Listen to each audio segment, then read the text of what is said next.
Salut les amis, j'espère que vous allez bien, que vous vous portez bien. Oui, on se retrouve pour une nouvelle vidéo. Donc, je voulais encore remercier mes anciens abonnés, mes nouveaux abonnés et ceux qui vont s'abonner en regardant cette chaîne. Alors, effectivement, je reviens maintenant un peu plus dans le domaine du home cinéma. Il faut savoir que j'ai une chaîne moto, je le répète souvent. J'ai une chaîne moto à côté, effectivement, où je consacre beaucoup plus de temps que dans la chaîne home cinéma. Mais maintenant, c'est ce que j'avais dit dans un de mes communiqués, je revenais maintenant plus dans le home cinéma. C'est vraiment deux passions que j'ai, le home cinéma et la moto. Et malgré tout, ça m'a fait quand même plaisir. Les gens, ils se sont abonnés par rapport à ce que j'avais dit. J'avais dit effectivement que je n'incitais pas forcément les gens à venir, à s'abonner. Et les gens, malgré tout, se sont abonnés. Donc ça fait vraiment toujours plaisir.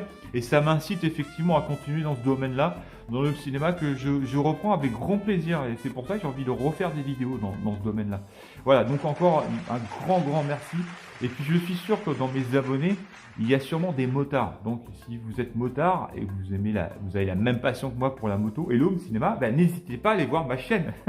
Ça sera avec grand plaisir. Et c'est ce que je disais, j'ai pas énormément d'abonnés sur cette chaîne-là.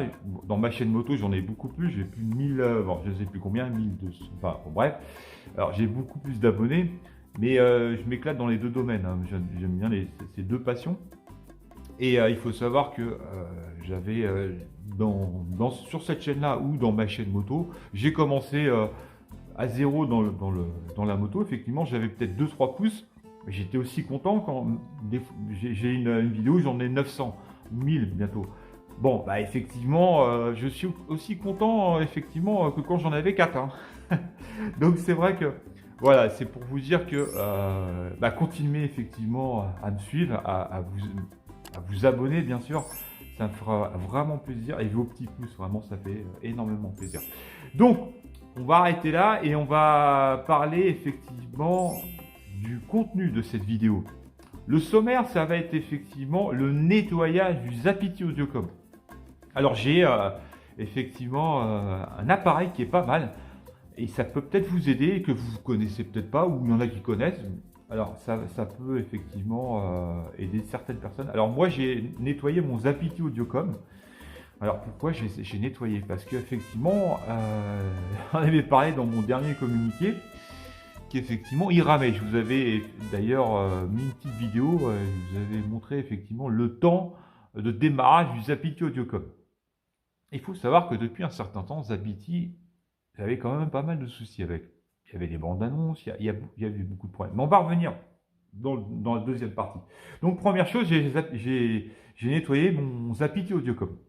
Alors, je l'ai ouvert et puis je l'ai dépoussiéré. Donc, je vais vous montrer un petit peu quel matériel j'ai utilisé. Et puis, si vous avez un appareil et que vous voulez faire la même chose, ça ne va pas lui faire de mal. Parce qu'il faut savoir que ces appareils-là, ça prend énormément de poussière. Donc, quand il y a de la poussière, ça fonctionne beaucoup moins. Ça chauffe, ça peut même griller. Donc, ça peut, le matériel que j'utilise, ça peut vous servir pour l'ampli. Je vais faire pareil sur la VC A110. Pas tout de suite, parce que vous allez vous apercevoir qu'est-ce qu'il y avait dans le Zapiti Audiocom. Et puis les Motiva aussi. Hein. Donc je ferai ces appareils et ça, bien sûr, ça s'applique pour tous les appareils. Si vous avez un lecteur Blu-ray, comme je dis, un ampli, lecteur, n'importe quoi, ça s'applique aussi sur ce matériel-là. Donc on va commencer par ça. Ensuite, on va parler bien sûr de Zapiti. Alors je vais quand même vous faire une petite news là, vous lancer une petite news. Le navire commence à couler. Voilà, qu'est-ce qui se passe avec Zapiti? Si, je crois que c'est la fin avec Zapiti. Qu'est-ce qui se passe avec Zapiti? L'entreprise Zapiti qui va très mal et qui est en train de couler. Alors c'est fini, hein. Il y a plus aucune solution. Zapiti coule, le navire il commence à sombrer lentement et c'est terminé. Le bateau va couler fin décembre. Donc, il faut savoir que on en parlait dans la deuxième partie. Vous allez voir que c'est terminé, vous ne pourrez plus mettre de film. Alors, il y aura, je vais vous expliquer un petit peu ce qui va se passer. Ensuite, dans la troisième partie, je vais faire on va voir la différence entre le Blu-ray et le 4K. Donc, je vais prendre comme exemple l'Exorciste de 1973. Je vais parler un peu de l'Exorciste. Alors, il y a effectivement le dernier exorcisme qui est passé au cinéma. Je ne vais pas en parler, mais oui, la critique a pas l'air d'être très très bonne. Alors, j'ai même un ami qui a été le voir, voilà. Donc, pour moi, l'exorciste c'est une référence du film d'horreur. Il y en a qui vont être d'accord, d'autres moins d'accord. C'est ce que je dis toujours, c'est quand même un film de 73 avec des effets spéciaux à cette époque qui étaient quand même assez hallucinants. Mais l'exorciste, c'est toute une histoire. C'est une ambiance, c'est le père Carras avec sa mère, enfin voilà. C'est tout un univers, une ambiance très lourde. J'ai pris cette référence comme l'exorciste et en 4K remasterisé, donc je voulais voir la différence entre le 4K et le Blu-ray. Vous allez voir la différence de son et la différence d'image.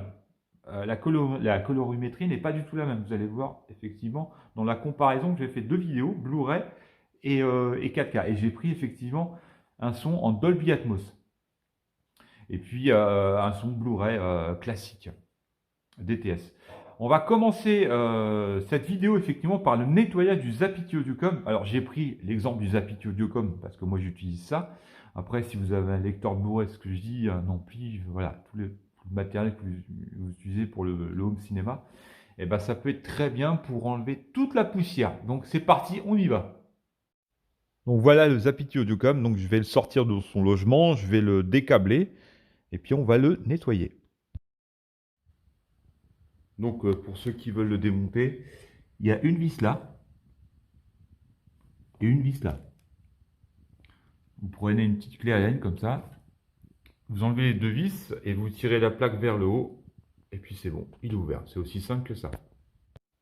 Alors voilà le Zapiti Audiocom ouvert. Donc on voit bien les racks que je n'utilise pas. Vous savez que j'utilise le petit boîtier derrière. Donc il n'y a pas énormément de poussière, comme vous pouvez le voir. C'est pas énorme. Alors avant j'utilisais ce genre de bombe à air comprimé. Donc ça c'est pour nettoyer tout ce qui est informatique. Mais bien sûr on peut l'utiliser dans le domaine du home cinéma. Notamment pour nettoyer tout ce qui est ampli, bloc de puissance, lecteur Blu-ray, ce que je disais avant. Alors c'est très bien, le problème c'est que si vous avez deux appareils qui sont très poussiéreux, que vous n'avez pas fait pendant je sais pas combien d'années, plus de 10 ans, vous allez vite vider la bouteille et bien il va falloir en racheter une, c'est pas très écologique. Vous allez peut-être faire un appareil avec et puis il faut en racheter une. Et voilà. Alors moi j'ai trouvé un appareil effectivement qui est beaucoup plus écologique. Vous allez l'utiliser toute votre vie. Alors vous pouvez l'utiliser dans ce domaine-là, mais dans d'autres domaines. Je sais que moi je vais peut-être me faire même mon poêle avec parce que je trouve qu'il est assez puissant. Donc je vous montre ça tout de suite. Donc voilà le souffleur, comment ça se présente. C'est Compu Cleaner. Donc c'est un produit qui fonctionne bien. Donc ça permet de souffler, d'enlever la poussière qui est à l'intérieur des lecteurs, des amplis, enfin tout ce que vous pouvez imaginer. Donc là je vais faire le Zapiti. Et alors il y a deux puissances. Donc il y a la première puissance, il y a les deux là-bas. Et on a la deuxième puissance. Pour vous dire que ça souffle fort parce que voilà. Donc je vais enlever toute la poussière dans le lecteur. Alors il y a les petits accessoires qui sont vendus avec, donc les petites brosses là. Et puis vous avez des embouts en fait. Avec une petite voilà, ça doit être une petite sacoche pour le mettre dedans. Et puis voilà, donc vous avez plusieurs embouts, là j'ai pris le grand, vous avez un petit, tout dépend en fait du matériel en fait. Et puis vous avez celui-là avec la petite brosse, avec l'embout de brosse.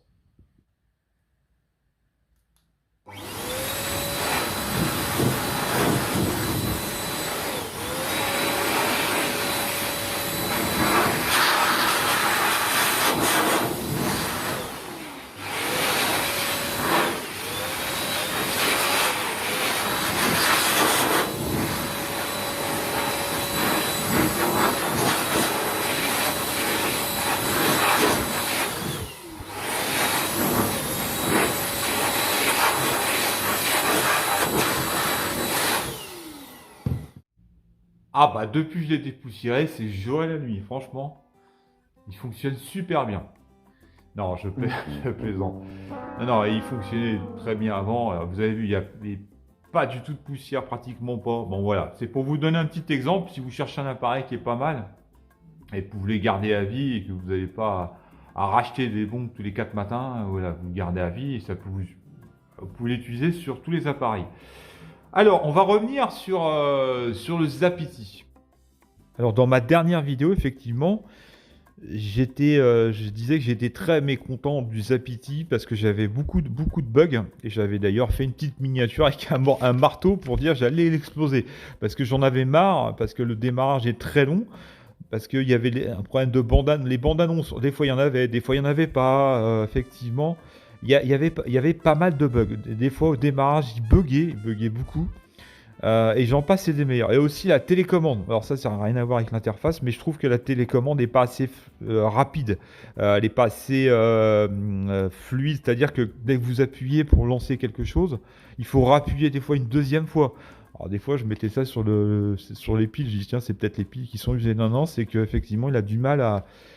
il faut rappuyer plusieurs fois. Je trouve que la télécommande n'est pas forcément, comment dire, très fonctionnelle en fait.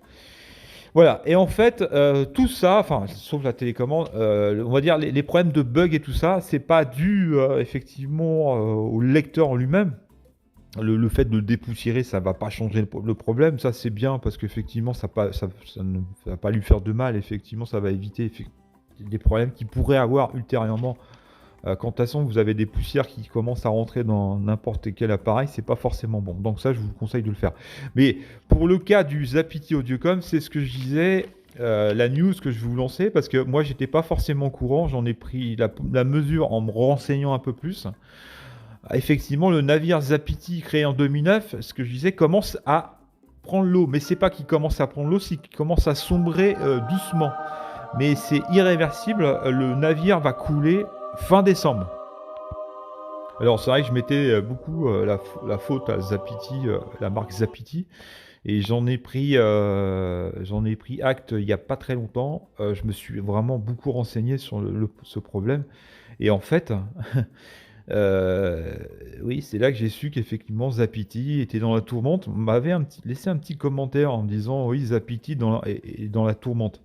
Alors j'ai commencé à me renseigner. J'avais quelqu'un qui travaille j'avais le numéro de quelqu'un qui travaille chez Zapiti. Enfin bref. A priori depuis un an, chose que je ne savais pas, c'est que Zapiti se battait d'arrache-pied.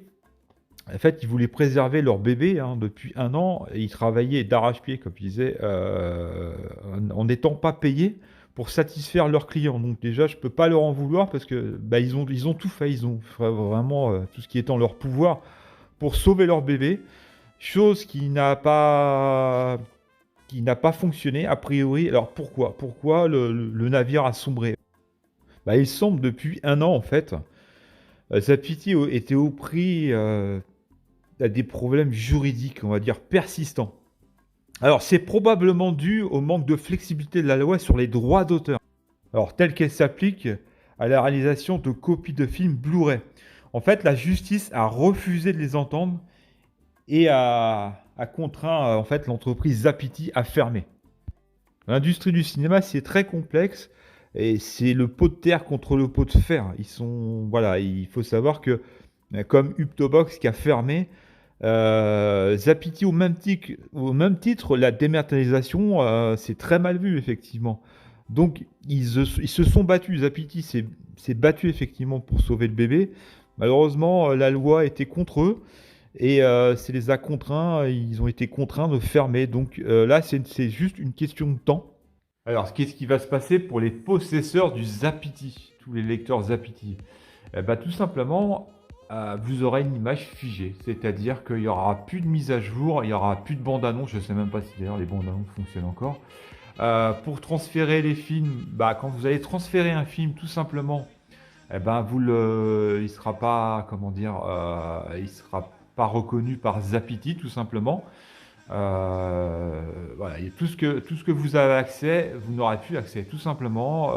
Les nouvelles jaquettes, il n'y en aura plus, les bandes annonces, il n'y en aura plus. Il y a aussi, moi, il y avait quelque chose qui fonctionnait plus depuis un certain temps, c'est pour ça que je comprenais, j'ai vu qu'un avait marre effectivement par rapport à Zapiti. Maintenant, je comprends effectivement ce qui se passe puisque Zapiti, le navire, commence à couler.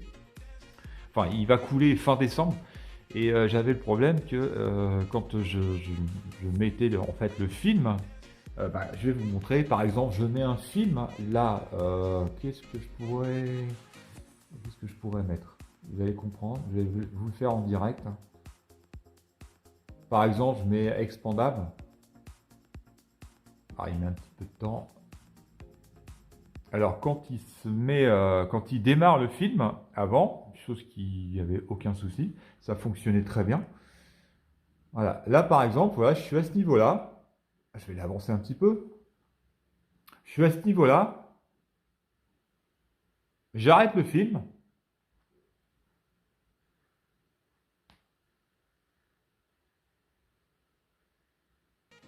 Et je reprends le film. Avant, ce qui se passait, ça démarrait, ça redémarrait là où c'était arrêté. Bah maintenant, ça le fait plus. Ça redémarre au début. Voilà, ça redémarre au début. Ça, voilà. Alors pourquoi ça fonctionne plus? Bah maintenant, je comprends pourquoi. C'est tout simplement, et ben, voilà, maintenant ils peuvent plus, ils font ce qu'ils peuvent. Hein. Je pense que chez Zapiti, déjà, ça fonctionne encore. On a de la chance que ça fonctionne encore. On a cette chance-là. Donc je peux pas en vouloir à Zapiti parce que bah ils ont fait tout ce qu'ils pouvaient hein, pour sauver leur bébé. Voilà, enfin voilà, par rapport à la vidéo que j'avais lancée, voilà, parce que je comprenais pas, ça m'énervait. Maintenant je comprends mieux. Bah, ils ont fait tout ce qu'ils pouvaient, on peut pas leur en vouloir à Zapiti. C'est comme ça, voilà, c'est la loi qui fait que voilà, les droits d'auteur, hein, c'est ce que je disais. L'industrie du cinéma est plus forte que tout. Hein. Je pense que les jaquettes vont rester. Par contre, c'est terminé à partir du moment où vous remettrez un film, il ne sera pas reconnu. C'est ce que je disais. Donc je pense on sera obligé de faire comme ça. J'espère, en tout cas, j'espère qu'on pourra quand même l'utiliser. C'est-à-dire qu'on sera à ce niveau-là. Voilà, il va falloir aller là, dans Explorer, et aller directement sur le disque dur pour aller visualiser un film, tout simplement. Ça restera un lecteur, mais pas plus. C'est-à-dire que voilà, il va falloir aller là. Pardon, non, c'est pas là. Disques locaux, pardon. Donc là, vous avez tous vos disques. Voilà. Et là, bah, il va falloir faire comme ça pour accéder à vos films parce que vous n'aurez plus de jaquette, vous ne pourrez pas retrouver vos films parce que l'interface ne fonctionnera plus du tout. Donc là, il va falloir faire comme ça, aller chercher le film comme ça. Ouais, ça sera vraiment très contraignant. Alors, est-ce qu'il y aura une solution? Par exemple, bah, n'importe quel film. Hein, qu'est-ce que je pourrais mettre? N'importe quoi. 300 par exemple. Voilà, 300. Bah, il va falloir le démarrer à partir de là. Donc ça va mettre un peu de temps. Voilà. Il n'y aura plus de jaquette, il n'y aura plus rien. Alors, a priori, là, il y a peut-être une bonne nouvelle et une bonne ou une mauvaise nouvelle, c'est-à-dire que il y aura un remplaçant qui va reprendre, qui prendra Zapiti, donc ça sera plus le nom, si ça sera peut-être le nom Zapiti, enfin j'en sais pas, on ne sait pas encore exactement, voilà, qu'est-ce qui va se passer, mais il y aurait un repreneur. Alors, voilà, la mauvaise nouvelle, il y aura peut-être un repreneur, mais il va falloir peut-être payer un abonnement à l'année pour utiliser justement cette interface. C'est la mauvaise nouvelle, ça. Donc voilà, j'en sais pas plus que ça. On en saura peut-être plus en fin d'année. Donc peut-être à partir de décembre, on en saura peut-être un peu plus. Pour l'instant, ouais, il y a beaucoup de rumeurs non fondées. Donc on verra bien à quelle sauce on va être mangé. Donc Zapiti est en sursis. Non, c'est pas vraiment, non, c'est pas du tout le terme. Ils sont pas en sursis, c'est que de toute façon, ça y est, c'est terminé. C'est malheureusement terminé pour Zapiti. Je pense qu'ils poussent le vice justement à satisfaire leurs clients au maximum, juste vraiment jusqu'au bout du bout. Peut-être pas forcément dans la légalité, mais vraiment, je répète que a priori, d'après les sources que j'ai eues, c'est qu'ils ont pas été payés depuis un certain temps. Ils voulaient vraiment sauver leur bébé jusqu'au dernier moment. Mais malheureusement, la sentence est tombée et elle est irrévocable, comme dirait Denis Brognard. Mais voilà, donc voilà les news qui sont pas forcément bonnes. Ils ont quand même été jusqu'au bout du bout, vraiment, comme je disais, pour vraiment satisfaire leurs clients jusqu'au bout. Donc on peut que les remercier par rapport à ça. Et on verra les suites plus tard. Alors pas de panique les amis. On verra au moment voulu, c'est-à-dire courant fin décembre, à quelle sauce on va être mangé, à l'extinction des feux. Mais il y aura des alternatives, hein. Faut pas désespérer, il y aura des alternatives à tout ça. Donc, pas de panique. Pourquoi tu dis pas de panique? Pour pas qu'ils s'affolent, parce que s'il y en a qui tombent dans les pommes, on n'est pas dans la merde après. Alors, pour revenir au dernier chapitre, donc Exorciste, souvent copié, mais jamais égalé. Ça reste pour moi pour moi c'est l'un des meilleurs films. C'est pour ça que je l'ai en version. Ça c'est le premier film que je voulais vraiment avoir dans ma bibliothèque. C'est vraiment le film qui m'a. Voilà, je sais que quand je l'ai regardé, j'étais jeune et c'est un film qui m'a énormément marqué parce que c'est vraiment le film qui m'a vraiment. C'est vraiment le seul unique film qui m'a fait peur quand j'étais jeune. Mais c'est vraiment encore, même à l'heure actuelle, quand je le regarde, j'ai encore des petits frissons quand je regarde seul. Voilà, c'est un film qui m'a marqué. Donc, on a beau dire tout ce qu'on veut, c'est quand même un film qui date quand même de 73 avec des effets spéciaux à cette époque qui étaient quand même hallucinants. C'est ce que j'ai dit en première partie de film, de vidéo, pardon. C'est faire un film comme ça en 73, c'est un film qui a énormément marqué les esprits. Bien sûr que la nouvelle génération, quand ils regardent ce film-là, bon, voilà, il faut quand même remettre les choses dans leur contexte. Le film date de 73 avec les effets spéciaux de 73. Donc je voulais faire un comparatif entre effectivement la version Blu-ray. Alors, je vais le mettre, voilà. Alors, ça, c'est la version Blu-ray et j'ai la version 4K. On va s'apercevoir dans cette vidéo, effectivement, au niveau de la colorimétrie complètement différente en version 4K que la version Blu-ray. C'est là qu'on voit effectivement une nette différence. Et j'ai voulu mettre le même son. Alors, sur cette version-là, effectivement, la version Blu-ray, ça sera du Dolby Digital. Et on aura en version 4K, on aura du Dolby Atmos. Donc comme ça, le son sera identique. Alors c'est dommage parce que j'ai pas mis, pour vous prouver que j'ai mis le même son sur du DTS et Dolby Atmos, je veux dire au niveau du volume, Dolby Atmos. Mais c'était à 35. Tous les deux étaient à 35. Donc vous verrez peut-être, vous entendrez peut-être, mais comme je disais, retranscrire un son, surtout sur mon portable, c'est une horreur. Vous n'avez pas du tout le même son. Je ne peux pas retranscrire un son sur une vidéo. C'est pratiquement impossible. J'ai même pas de micro-cravate. Je vous ai dit j'allais investir. Enfin, vous allez voir ce que ça donne quand même à travers le portable. Si vous allez voir quand même des détails de son qui sont quand même assez hallucinants. Bon, attends, c'est vrai que j'ai pas mis le volume extrêmement fort. Mais on peut s'apercevoir effectivement les détails du son. Après, la colorimétrie va être complètement différente, effectivement, en 4K, vous allez voir. Et peut-être que certains vont préférer, effectivement, la version Blu-ray par rapport à l'image. Et on peut s'apercevoir aussi, quand on a les scènes assez sombres, beaucoup plus claires, effectivement, en Blu-ray qu'en version 4K. Allez, c'est parti, je vous montre ça.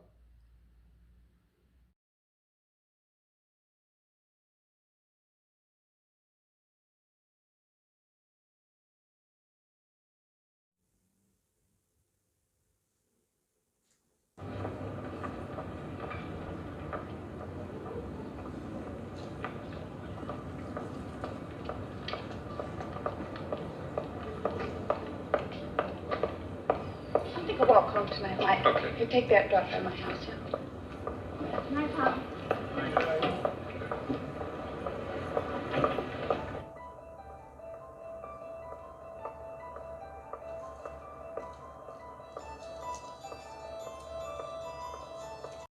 Alors j'ai fait un petit arrêt sur image.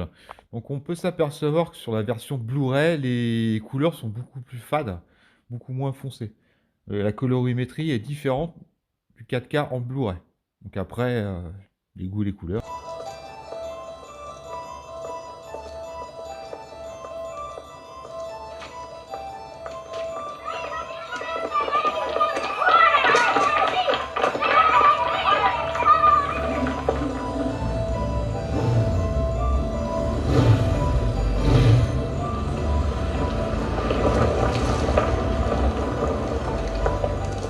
There's not a day in my life that I don't feel like a fraud. I mean, priests, doctors, lawyers, I've talked to them all. Alors l'image est un petit peu plus détaillée, effectivement, si je fais une petite pause. I don't know anyone who ever does that.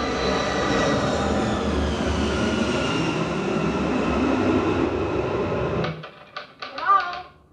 In here. Hi, how'd your day go? Not too bad. It's kind of like the Walt Disney version of the Ho Chi Minh story, but other than that, it was terrific. What we got? Anything next down here? I noticed you got an invitation. What's this? Dinner at the White House. You're kidding me. What is that, a big party or something? I think it's 5 or 6 people. Oh, Thursday, huh? All right. Hi, Mom. What'd you do today? Duck. What's that? Well, me and Sharon played a game in the backyard, You did. and we had a picnic down by the river. That's good. Oh, Mom, you should- Alors, à savoir, je n'ai touché à rien au niveau des paramètres couleur. Il faut savoir que les deux vidéos sont à l'identique au niveau... voilà, j'ai mis les deux vidéos simplement. C'est pas le même format, c'est-à-dire qu'on a une version Blu-ray et une version 4K. Donc là, je vais vous montrer avec le son.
That's nice.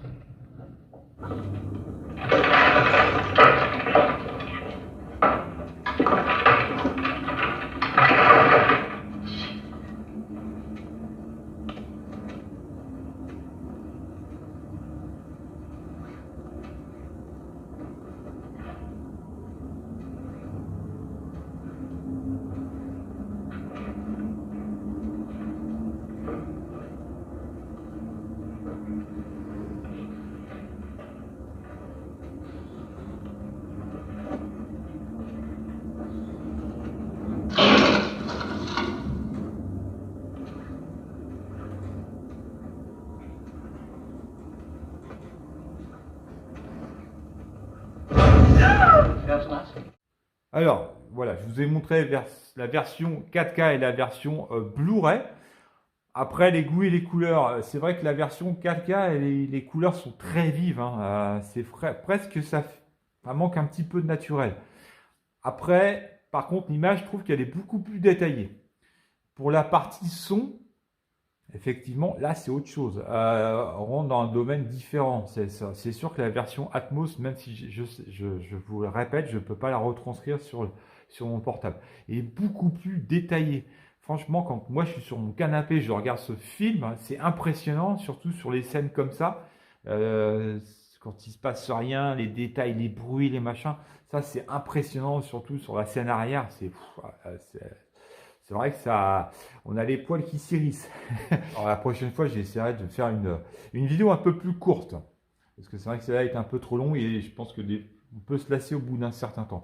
Donc ma prochaine vidéo, ça sera une spéciale Halloween. Donc, je vous présenterai tous les films d'horreur que j'ai aimés, peut-être 10 films, de films d'horreur que j'ai vraiment kiffé, que j'ai apprécié. Alors, je parlerai bien sûr pas de l'Exorciste, parce que j'en ai tellement parlé, je vais m'arrêter sur ce film. Mais des films assez récents, des films qui ne sont pas forcément connus, donc ça sera une spéciale Halloween, spéciale film d'horreur. Alors, là je vais vous présenter 2 films, pas plus, que j'ai vus récemment, que j'ai bien aimés, qui ne sont pas forcément connus, notamment, là c'est en live, notamment celui-ci que j'ai vu il n'y a pas très longtemps, Le Voyeur. Ça, je vous conseille ce film-là. Donc, sans vous spoiler le film, c'est l'histoire d'en fait d'une femme qui va suivre son mari, qui a eu une promotion, donc qui va être obligé de s'installer en Roumanie, qui va travailler en Roumanie, sachant que lui-même est roumain, donc il parle parfaitement la langue. Elle, pas du tout. Donc, il va falloir qu'elle s'intègre dans ce pays. Et en fait, ils vont s'installer dans un appartement, dans un immeuble. Et en face d'eux, il y a un autre immeuble. Elle va remarquer que quelqu'un l'observe. Mystérieusement. J'en dis pas plus, vous allez savoir en découvrant ce film, donc Le Voyeur. Alors on va rester sur la même page après Le Voyeur, donc je vais vous parler vite fait. Alors Equalizer, j'ai vu le 3. Alors plutôt sympa, effectivement ça vaut pas le premier pour moi qui est le mieux, enfin de toute façon c'est toujours le premier le meilleur. Mais en fait, ça se regarde, je l'ai trouvé super, j'ai passé un bon moment, donc franchement, il est très bien. L'Equalizer 3, parfait. On va vite passer sur un autre. Alors, celui-là aussi, je l'ai vu il n'y a pas très longtemps. Le Bon Voisin. Ah, super film. Enfin, c'est un thriller. J'ai bien kiffé ce film, donc je vous le conseille. Pareil, je ne vais pas spoiler, vu le temps de la vidéo. Voilà, donc ça, c'est vraiment les 3 films. J'ai mis Equalizer dedans vite fait.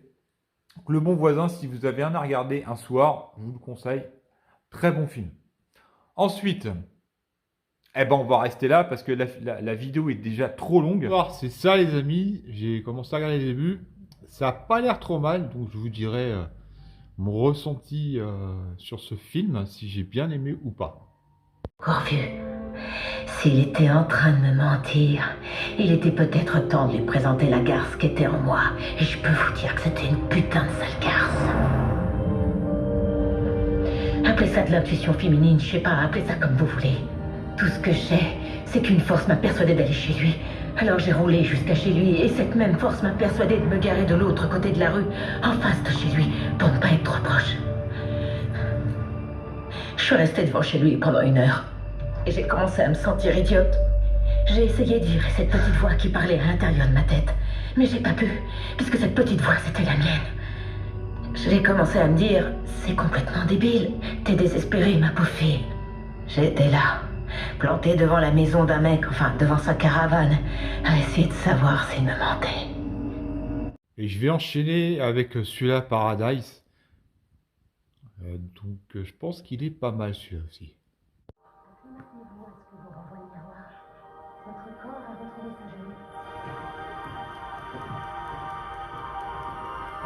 Tu es magnifique.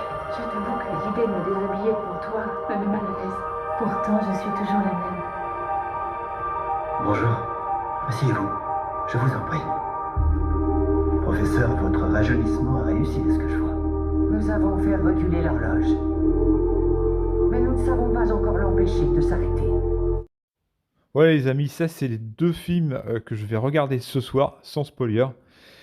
Donc ça me paraît pas trop mal. Donc on se retrouve pour une prochaine vidéo. Les amis, faites attention à vous. N'hésitez pas à vous abonner. Et on se dit à la prochaine. Salut!